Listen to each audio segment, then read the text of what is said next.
कक्षा की आगाज करने की मैं घोषणा करता हूं। सबसे पहले आप सबों को शुभ प्रभात। हम लोग इतिहास की श्रृंखला में थे और पिछले दिन इतिहास की श्रृंखला की कड़ी में इंडस वैली सिविलाइजेशन या हड़प्पा की सभ्यता को देख रहे थे कि कैसे हड़प्पा की सभ्यता की खोज 1856 में जब रेल लाइन बिछाई जा रही थी वहां से शुरू होता है। बटन के द्वारा इस बात की जानकारी दी गई और फिर जेम्स इसके बाद सर जॉन मार्शल के द्वारा इस सभ्यता को प्रस्फुटित किया गया। दयाराम साहनी, राखाल दास बनर्जी, एस.आर. राव, ढेर सारे जो हमारे अनुसंधानकर्ता थे इतिहास के, उन लोगों की महत्वपूर्ण भूमिका रही। नगरीय सभ्यता थी, काशीगीनी सभ्यता थी, एक ऐसी सभ्यता थी जिसमें आशा मिला, एक ऐसी सभ्यता थी कि नगर के सारे तत्व मिले, जो काफी महत्वपूर्ण बिंदु थी। इस कक्षा को मैंने कहा था कि 3 भागों में आप देखेंगे। एक पहला भाग परिचय होती है, जो आपने परिचय देखा। दूसरा भाग 6 महानगर की विशेषता कम से कम आप देखेंगे, तो लगभग उससे ज्यादा महानगरों के विषय में आपने जानने पहचानने की कोशिश की।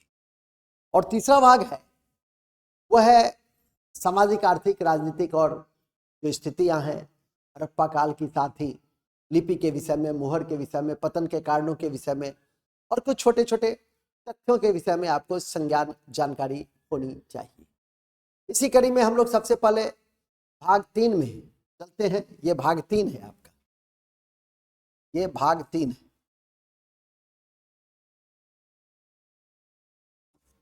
ये भाग 3 है, यहां से शुरू होता है, लिपि से शुरू होता है।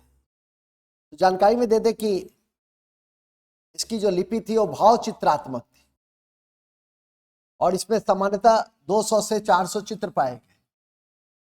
64 ही मूल है और लिपि में बोस्ट्रोफोदल लिपि थी। बोस्ट्रोफोदल लिपि, इसे ध्यान रखने का प्रयास करिए। और अब तक यह अनडेसिफर्ड, अब तक यह अनडेसिफर्ड है, जिस पर आपकी नजर होनी चाहिए। यह परीक्षा की दृष्टि से काफी महत्वपूर्ण है कि यह अब तक अनडेसिफर्ड मतलब इसको हम लोग पढ़ नहीं सके। इतनी महत्वपूर्ण सभ्यता के अभिलेख को हम पढ़ नहीं पाए हैं, जो काफी महत्वपूर्ण है और इसकी जानकारी मैं आपके समक्ष दे रहा हूं। इसी क्रम में फिर मुहर आती है, लिपि के बाद मुहर आती है। लगभग 2000 से अधिक मुहर मिले और जिसका आकार था आयताकार एवं वर्गाकार, और अधिकांश मुहरें सेल खड़ी की बनी हुई थी। ये बहुत इंपॉर्टेंट है, और बातों को आप भुला भी जाइए तो कोई फर्क नहीं पड़ेगा, लेकिन हड़प्पा की मुहर किस चीज की बनी हुई थी? हड़प्पा की मुहर किस चीज की बनी हुई थी? हड़प्पा की मुहर सेल खड़ी की बनी हुई थी, इसको जरूर याद रखें, ठीक है कि नहीं? हड़प्पा की मुहर सेल खड़ी की बनी हुई थी, तो याद रखिएगा। इसके अलावा आर्थिक स्थिति में, आर्थिक स्थिति में हम कृषि, पशुपालन, उद्योग धंधों को देखते हैं। तो हड़प्पा के काल में कृषि, रागी को छोड़कर, याद रखिएगा कि दक्षिण भारत की पहली फसल है, रागी को छोड़कर सभी प्रकार के फसलों से परिचित थी। गेहूं की 3 किस्में मिली और सबसे पहले कपास की खेती इंडस वैली सिविलाइजेशन में ही शुरू हुई, जिसे सिंडोन कहा गया था। काफी महत्वपूर्ण है। और लोथल एवं रंगपुर से धान के भूसी के प्रमाण मिले। तो ये सिंडोन कपास की खेती की शुरुआत यहीं से होती है, जिसे हर संभव स्थिति में याद रखने का प्रयास करेंगे। गेहूं की 3 किस्में और लोथल एवं रंगपुर से धान की भूसी के प्रमाण मिले। रागी को छोड़कर लगभग सभी फसल मिले। और याद रखिएगा कि दक्षिण भारत की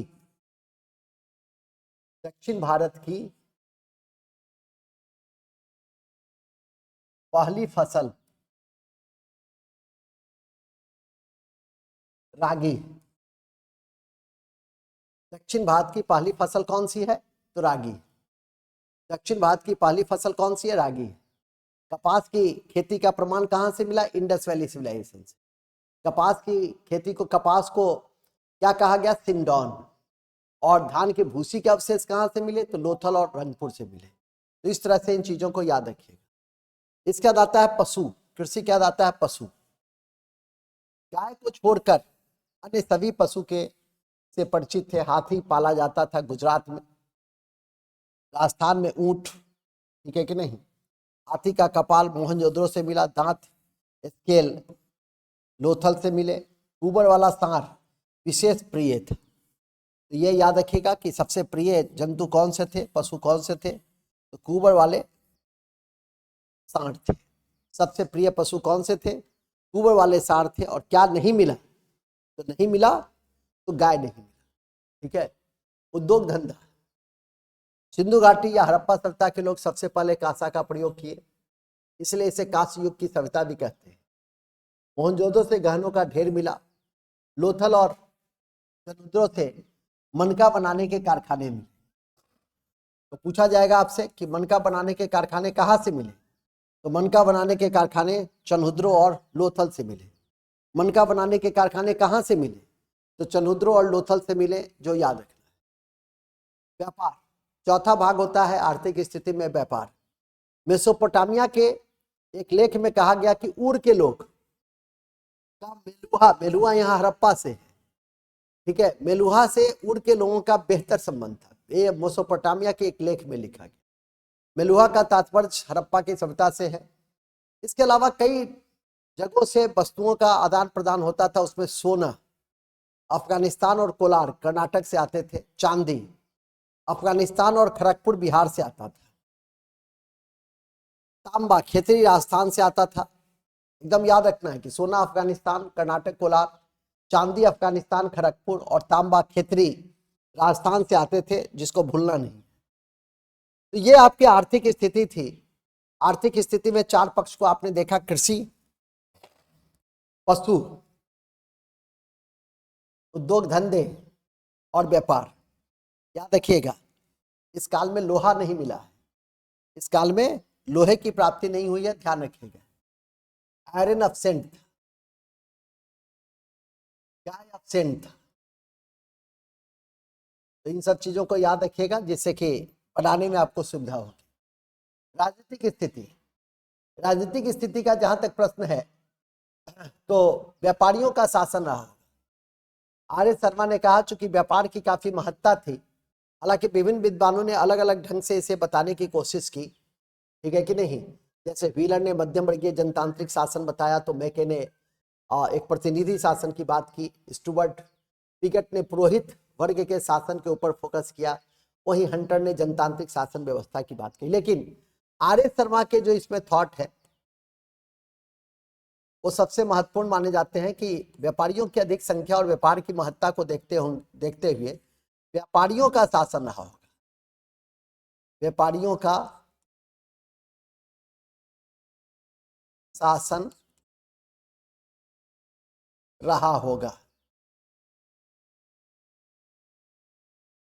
तो यह एक इंपॉर्टेंट पॉइंट है। इसके अलावा काल निर्धारण, काल निर्धारण में है कि कार्बन डेटिंग के अनुसार, वो तो ऊपर में ही लिखा दिया गया था कि मैच्योर फेज कब से कब तक थी, 1750 2350 से 1750 तक था। ऐसे 2500 से 1750 तक के चिन्ह मिलते हैं। तो ये आपकी राजनीतिक स्थिति रही। पतन, पतन के कारणों में जहां पतन के कारणों में याद रखें कि जहां व्हीलर ने आर्य आक्रमण को कहा, एस.आर. राव ने भयंकर बाढ़ को बताया। हालांकि इसके ये तथ्य काफी दिनों तक प्रचलित रहे। आज की तारीख में तो सिंधु नदी के पतन का कारण जलवायु परिवर्तन या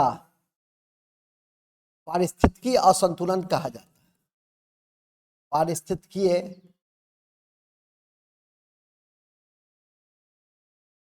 असंतुलन के रूप में वर्णन किया जाता है। लेकिन सबसे पहले बाढ़ यदि परीक्षा में रहा विकल्प के रूप में, तो बाढ़ पे टिक लगाएंगे। यदि बाढ़ नहीं रहा और पारिस्थितिकी असंतुलन रहा, तो आप इकोलॉजिकल इम्बैलेंस, जलवायु परिवर्तन इत्यादि पे आप टिक लगा सकते हैं, ठीक है कि नहीं। तो ये आपके जो महत्वपूर्ण बिंदु थे उसको आपने देखने का प्रयास किया। इन्हीं शब्दों के साथ हमारी यह कक्षा समाप्त होती है। कुछ छोटी छोटी बातें हैं जो आपके जहन में रहने चाहिए, जैसे इसके समय इस समय जो मृदभांड थे वो मृदभांड कैसा था? ठीक है, मृदभांड आपका काला और लाल, लाल काला। तो इस काल में जो मृदभांड थे लिख लेंगे बूस्टर फैक्ट, बूस्टर फैक्ट। एक पन्ना लास्ट पे छोड़ दिया, मुझे जब भी तैयार करो ना।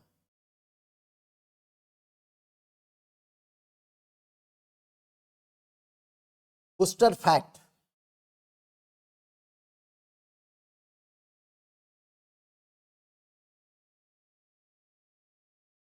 बूस्टर फैक्ट में सबसे पहला, बूस्टर फैक्ट में सबसे पहले लिखिए,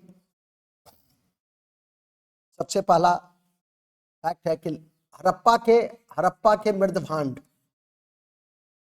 हड़प्पा के मृदभांड लाल काला था।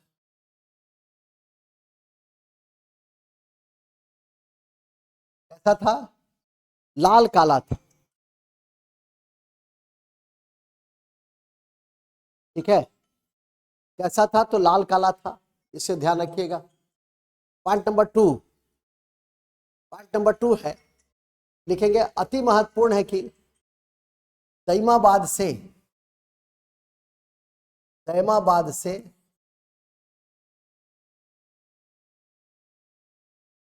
धातु के रथ की प्राप्ति हुई, तैमाबाद से धातु के रथ की प्राप्ति हुई, जिसे याद करके रखेंगे। इसके अलावा मातृदेवी की पूजा, धर्म में लिख देंगे कि मातृदेवी की पूजा, मातृदेवी की पूजा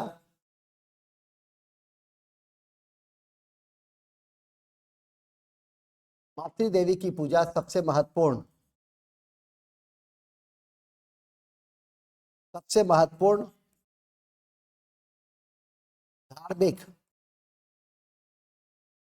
विशेषताएं थी।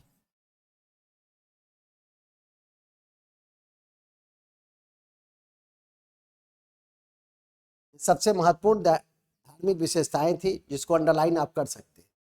इसके अलावा छोटे छोटे तथ्यों की कड़ी में आप देख सकते हैं, इस सभ्यता में सोने और चांदी का प्रयोग होता था, महिला और पुरुष दोनों श्रृंगार करते थे। तो ये ध्यान रखिएगा। एक लिख देंगे घोड़े से, घोड़े की अस्थियां, घोड़े की अस्थियां, घोड़े की हड्डी सुरकोटरा से मिला, सुरकोटरा से घोड़े की हड्डी मिली।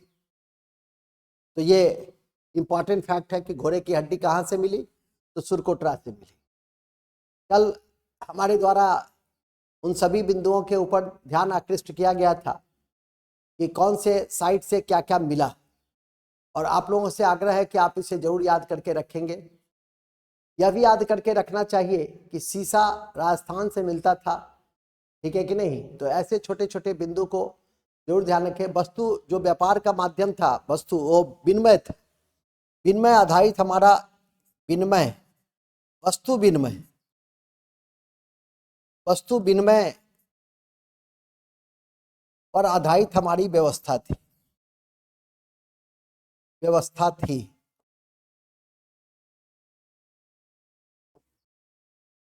न कि हम धातु के मुद्रा का प्रयोग करते थे, न कि हम धातु के मुद्रा का प्रयोग करते थे। तो ये सब इस काल में नहीं देखे गए। जो जो महत्वपूर्ण बिंदु थे उसकी जानकारी आपको दी गई। इस तरह से आप उन चीज़ों को ध्यान में करके रखिएगा, तो मुझे लगता है कि कठिनाई नहीं होनी चाहिए। और सब ऐसी कोई बहुत ज़्यादा महत्वपूर्ण नहीं है जिस पर मैं आपका ध्यान आकृष्ट कर सकूं। हाँ, यह जरूर याद रखिएगा कि मुहर पर एक सिंगी जो जंतु है उसकी आकृति सबसे अधिक है। तो मुहर पर एक सिंगी, एक सिंग वाले, मुहर पर एक सिंगी आकृति वाले जंतु, आकृति वाले जंतु, जंतु की संख्या अधिक है। बस इन्हीं शब्दों के साथ हमारी हड़प्पा की सभ्यता की भाग 3 भी समाप्त हुई। अब इसे याद कर लेंगे और कहीं कोई कठिनाई आपको नहीं आएगी। जय हिंद, जय Bharat. Thank you very much, बहुत बहुत धन्यवाद।